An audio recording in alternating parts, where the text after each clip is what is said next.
Olá, que bom te ter por aqui. Meu nome é Flíncia Barbosa e este é o canal Um Livro Me Ensinou. E este vídeo agora é para você, vestibulando, você que vai fazer o SSA.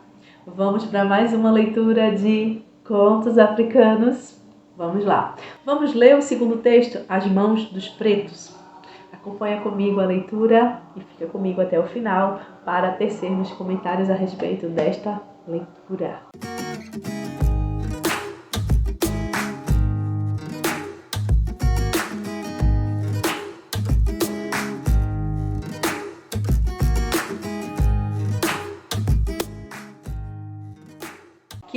Que bom que você ficou e vamos para mais uma leitura dirigida, mais uma leitura do livro de leitura obrigatória. Eu já disse que não gosto dessa palavra obrigatória, né? Mas é assim que funciona. Eu vou arrumar, eu prometo, eu vou arrumar outro nome para dizer, me referir a esses livros que a UPE disponibiliza para você que vai fazer a prova. E nós vamos fazer a leitura de As Mãos dos Pretos, de Luiz Bernardo Uana. E vamos lá. Antes, né, para a gente não perder o costume, sempre antes da leitura, tem uma pequena explicação da autora do livro. Então vamos lá.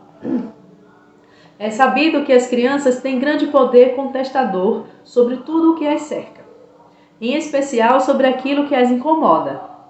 A dúvida do narrador do conto a seguir, escondida em uma pretensa inocência infantil, é descobrir por que as palmas das mãos dos negros são brancas. A questão, aos poucos, vai ganhando contornos mais sérios e evidenciando um grave problema que toma a sociedade moçambicana: o racismo e a necessidade de assumir uma identidade livre das imposições colonialistas. Essa é a explicação sobre este conto. Vamos saber o que é, né? Eu confesso que fiquei bem curiosa quando li o título, né? E quem escreve, eu vou fazer um pouco diferente, quem escreve é Luiz Bernardo Uana, nasceu em 1942 em Lourenço Marques, hoje é Maputo, Moçambique. Aos 22 anos, publicou Nós Matamos o Cão Tinhoso, livro de contos que o consagrou como um dos mais importantes escritores do seu país. O engajamento na luta pela independência de Moçambique o levou à prisão nos anos 60, quase 30 anos após, em 1990, então ministro da Cultura, Uana foi um dos signatários do Acordo Ortográfico da Língua Portuguesa. Olha só que interessante, né? Então vamos ver. Eu confesso que o Cão Tinhoso também eu gostaria muito de ler esses contos, e também é livro também de leitura obrigatória de algumas universidades também. Então vamos lá. Vamos ver o que ele escreveu aqui em As Mãos dos Pretos. Já não sei a que propósito é que isso vinha, mas o senhor professor disse um dia que as palmas das mãos dos pretos são as mais claras do que o resto do corpo, porque ainda há poucos séculos os avós deles andavam com elas apoiadas no chão, olha só, como os bichos do mato, sem as exporem ao sol que lhes ia escurecendo o resto do corpo. Então esse professor ele diz a essa criança que as palmas das mãos ficavam apoiadas no chão, ou seja, os negros andavam feito bichos. Olha só o impacto que já começa essa história, né? Lembrei-me disso quando o senhor padre, depois de dizer na catequese que nós não prestávamos mesmo para nada. Olha só, minha gente, parece que vai piorando, né? E que até os pretos eram melhores que nós. Voltou a falar nisso e de as mãos deles serem mais claras, dizendo que isso era assim porque eles iam às escondidas, andavam sempre de mãos postas a rezar. Eu achei um piadão tal a essa coisa de as mãos dos pretos serem mais claras, que agora é ver-me a não largar, seja quem for, enquanto não me disser por que os pretos têm as palmas das mãos assim, clara. O que é que está acontecendo? Esse menino, que não tem a idade revelada, ele vai perguntando, depois que ouviu, tanto na escola como na igreja, alguns absurdos despaupérios, ele agora, todo mundo que ele encontra, ele faz essa pergunta: por que as mãos dos pretos são brancas? E ao que me parece, ele vai encontrar várias respostas. Será que essas respostas elas são igualmente preconceituosas? Ou traz algumas reflexões? Vamos ver aqui no texto, né? Vamos continuar. Dona Dores, por exemplo, disse-me que Deus fez-lhes as mãos assim mais claras para não sujarem a comida que fazem para os seus patrões, ou qualquer outra coisa que lhes mandarem fazer e que não deva ficar senão limpas. Olha, o negro aqui como um objeto de servidão. As mãos vão ficar brancas para que não suje aquilo que você está fazendo. Para que não suje aquilo que você está fazendo para os patrões. Olha só, né? O negro aqui como um ser de servidão. E que servidão, né? Vamos lá. O senhor Antunes, da Coca-Cola, que só aparece na vila de vez em quando, aqui a gente também já percebe um pouco do cenário, né? O espaço, o local onde ele está ali inserido, não é qualquer espaço, é um espaço de interior, não é? E ainda tem mais, né? De vez em quando ele aparece esse senhor com as Coca-Colas para vender, né? Na vila, né? Nesse lugar pequeno, né? Disse que tudo o que tinham contado era aldrabice. Aldrabice significa trapaça. Claro que não sei se realmente era, mas ele garantiu-me que era. Depois de eu lhe dizer que sim, que era aldrabice, ele me contou então o que sabia desta coisa das mãos dos pretos assim. Vamos ver o que foi que esse cara falou. Será que vai ter sentido? Tô achando que não, né? Vamos lá. Antigamente, há muitos anos, Deus, nosso Senhor, engraçado que eles sempre botam Deus no meio, né? Que coisa. Antigamente, há muitos anos, Deus, nosso Senhor, Jesus Cristo, Virgem Maria, São Pedro e muitos outros santos, todos os anjos que nessa altura estavam no céu e algumas pessoas que tinham morrido e ido para o céu, fizeram uma reunião e resolveram fazer pretos. Sabes como? Pegaram o barro, enfiaram-no no moldes usados para cozer o barro das criaturas, levaram-nas para o forno celeste. Como tinha pressa e não houve nenhum lugar ao pé do vasilho, penduraram-nas nas chaminés. Fumo, fumo, fumo, e aí os itens escurinhos como carvões. E tu agora querem saber por que é que as mãos deles ficaram brancas? Pois então, se eles tiveram de se agarrar enquanto o barro deles cozia. Depois de contar isto, o senhor Antunes e os outros senhores que estavam à minha volta desataram a rir, todos satisfeitos. Vejam a crueldade. Duas crueldades eu consigo perceber aqui. A primeira é contar uma história envolvendo Deus, envolvendo santos, enfim, e pegar a inocência dessa criança e dizer que os pretos, eles tiveram a mão branca porque eles tinham que segurar, né, enquanto o barro deles estava cozinhando. Por isso que quando eles seguraram, as mãos foram as únicas que ficaram brancas, o resto não. E ainda fazer piada, né, constranger o menino na frente dos outros, né, com essa história, né, que todo mundo ali sabia que não tinha nem pé nem cabeça, né, então é duplamente perversa, né, essa versão, né. Então vamos lá. Nesse mesmo dia, o senhor Frias chamou-me, depois que o senhor Antunes ter ido embora, e disse-me que tudo o que eu tinha estado para ali, a ouvir de boca aberta, era uma grandíssima peta. Peta é uma mentira. Coisa certa e certinha sobre isso das mãos dos pretos era o que ele sabia. Vamos ver, né? A versão dele agora. Que Deus acabava de fazer os homens e mandava-os logo tomar banho no lago lá no céu. Depois do banho, as pessoas estavam branquinhas. Os pretos, como foram feitos de madrugada, e a essa hora a água do lago estivesse muito fria, só tinha molhado as palmas das mãos e as plantas dos pés, antes que se vestissem e viessem ao mundo. Mais uma vez envolvendo Deus na história, né? E contando também, vamos dizer assim, uma mais ou menos razoável, né? Que dá para mais ou menos acreditar, pensando tal qual uma criança. Qual a criança que não fingiu que estava tomando banho e molhou só algumas partes do corpo? Eu acho que muitas, se não todas, já passaram por algum episódio dessa forma. Mas eu li num livro que, por acaso, falava nisso, que os pretos têm as mãos assim mais claras por viverem curvados, sempre a apanhar algodão branco de Virgínia. E de que não se sei onde já se vê que a dona Estefânia não concordou quando eu lhe disse isso. Para ela, é só porque as mãos deles desbotarem a força de tão lavadas. Então aparece novamente aqui uma outra mulher, a Estefânia, e diz que não, que os negros lavam tanto as mãos que elas ficaram desbotadas. E ele leu que elas são brancas porque eles colhem muito algodão. E sempre histórias e mais histórias a respeito das mãos dos pretos. Bem, eu não sei o que vai pensar de tudo isso, mas a verdade é que ainda que calorosas e gretadas, as mãos de um preto são sempre mais claras do que o resto dele.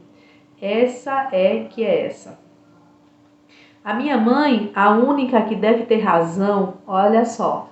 Qual é a ideia? Ele pergunta a várias pessoas, ele escuta primeiro na escola e na igreja, depois ele pergunta a várias pessoas e chega a mãe. E ele chega à conclusão de que a mãe é que está certa. Vamos ver por quê. Minha mãe é a única que deve ter razão sobre essa questão das mãos de um preto serem mais claras do que o resto do corpo. No dia que falamos nisso, eu e ela, estava-lhes eu ainda a contar o que já sabia desta questão. E ela já estava farta de se rir. Ou seja, o menino está começando a dizer a ela, né, o que foi que ele escutou, e ela se acabando de rir com a história, né? Que provavelmente esse menino é um negro, a mãe também é uma negra, né? E mesmo assim ela consegue encontrar motivos para rir de todas essas histórias.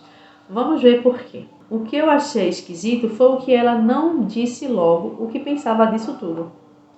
Quando eu quis saber, e só tive respondido depois de se fartar de ver que eu não me cansava de insistir sobre a coisa, e mesmo assim a chorar, agarrada à barriga, como quem não pode ter mais de tanto rir, o que ela disse foi mais ou menos isto. Ou seja, ela se aproveitou da história, ela riu tudinho para depois dar a opinião dela, né? De toda essa história, eu acho que a parte que é mais envolvente, né, mais calorosa para o menino é essa com a mãe, né? Mesmo com toda a desgraça, digamos assim, mesmo com tanto preconceito, com tantas piadas, mentiras que foram contadas para o menino, ela ri e ao mesmo tempo diz a sua opinião. E ela diz o seguinte: Deus fez os pretos porque tinha de os haver. Tinha de os haver, meu filho. Ele pensou que realmente tinha de os haver. Depois, arrependeu-se de os ter feito, porque os outros homens se riam deles e levavam-nos para as casas deles para pôr a servir como escravos ou pouco mais. Mas como ele já os não pudesse fazer ficar todos brancos, porque os que já tinham habituado a vê-los pretos reclamariam, fez com que as palmas das mãos deles ficassem extremamente como as palmas das mãos dos outros homens. E sabes por quê é que foi? Claro que não sabes. E admira porque muitos e muitos não sabem. Olha só. Assim, me admira, né? As pessoas estão tão acostumadas a essa questão da escravidão, da servidão, do negro ser inferiorizado, que eles não sabem. Tanto que não sabem que o menino pergunta e ninguém sabe dizer a resposta. E ela continua. Pois olha, foi para mostrar que o que os homens fazem é apenas obra de homens. E o que os homens fazem é feito por mãos iguais. Mãos de pessoas que, se tivessem juízo, sabem que antes de serem qualquer outra coisa são homens. Deve ter sido a pensar assim que ele, Deus, fez com que as mãos dos pretos fossem iguais às mãos dos homens que dão graças a Deus por não serem pretos. Depois de dizer isso tudo, a minha mãe beijou minhas mãos. Olha que significado, não é? Imaginaram? Perceberam o significado dela contar essa história toda e depois beijar as palmas da mão do filho? Isso prova de que o menino também é negro, né? Que também passa por essa situação. Quando fugi para o quintal para jogar a bola, ia a pensar que nunca tinha visto uma pessoa chorar tanto sem que ninguém lhe tivesse batido. Perceberam? A grandiosidade dessa história, quanto mexeu com o imaginário, com o sentimento e quanto esclareceu para esse menino que o mesmo lugar de negro é o mesmo lugar de branco. Que por isso que Deus, mesmo tendo feito pessoas mais brancas e outras mais negras, todas as palmas das mãos são iguais. Você já parou para pensar nisso? Todas as palmas dos homens são iguais, as mesmas cores. E ela diz aqui uma coisa que me deixou bem, e eu acho que deixou também você, e eu vou repetir. O que os homens fazem é feito por mãos iguais. Mãos de pessoas que, se tiverem juízo, sabem que antes de serem qualquer outra coisa, são homens. Então, não tem essa questão de superioridade, não tem essa questão de, porque eu sou branco e você é negro. Todas as palmas são iguais, todas as palmas são brancas, todos os homens são iguais. Não tem nenhuma distinção de uma raça ser superior à outra. Essa mensagem que ela quis passar para o filho e passa para a gente também, né? Então, Luiz Bernardo Ana faz isso bem, né? Traz essa história muito tocante. E ele diz que quando o menino vai ao quintal jogar bola, ou seja, vai continuar com a sua vida, né? Com a sua infância, mesmo com todas as dificuldades, ele disse que nunca tinha visto uma pessoa chorar tanto sem que ninguém tivesse lhe batido. A mãe chora, né? A mãe chora por reconhecer, o menino ainda está naquela inocência de criança, entre aspas, mas a mãe, ela reconhece toda aquela dificuldade que é ser o negro, né? De toda a servidão, de toda a escravidão, de todo o preconceito, né? E enquanto ela está contando aquela história que vai satisfazer a curiosidade do menino, né? Vai responder aquilo que ele quer saber, e ao mesmo tempo ela se reconhece dentro daquele cenário que a gente já sabe que acontece, infelizmente. Infelizmente. Nós estamos falando de um texto que foi escrito aí lá no século XX ainda, né? Mas que é tão atual, né? Finalzinho do século XX, mas é tão atual hoje em dia, infelizmente. Então esse é o conto As Mãos dos Pretos. Por que as mãos dos pretos são brancas? Para mostrar que todos são iguais, todos os homens são iguais. Eu vou aproveitar esse momento para fazer o seguinte com vocês. Eu tive uma ideia para ajudá-los a completar o estudo de vocês a respeito desses livros que são leitura obrigatória. Eu ainda não encontrei a palavra, mas eu vou encontrar. Eu estou fazendo mapas mentais que eu quero disponibilizar para vocês a respeito desses e outros livros que a gente vai ler. Então eu já fiz o mapa mental do primeiro conto. Eu vou deixar até o link aqui abaixo desse vídeo para que quem não assistiu ainda os comentários do primeiro conto, do conto que explodiu o boi Mabata, eu vou deixar aqui o link para vocês. E assim que eu tiver disponível o PDF desses mapas mentais, né, que conta cronológica direitinha, né, a estrutura direitinha desses contos, eu coloco aqui para vocês, tá bom? Fica mais um elemento extra. Sempre que você quiser relembrar, você pode assistir a este vídeo ou simplesmente baixar esse PDF e acompanhar, né? Fica lá como um objeto de estudo a mais para você nessa jornada aí para o SSA, tá? Ó, um cheiro no coração de vocês, fiquem com Deus. e até o próximo vídeo. O próximo conto vai ser O Enterro da Bicicleta, de Nelson Saud. Até lá!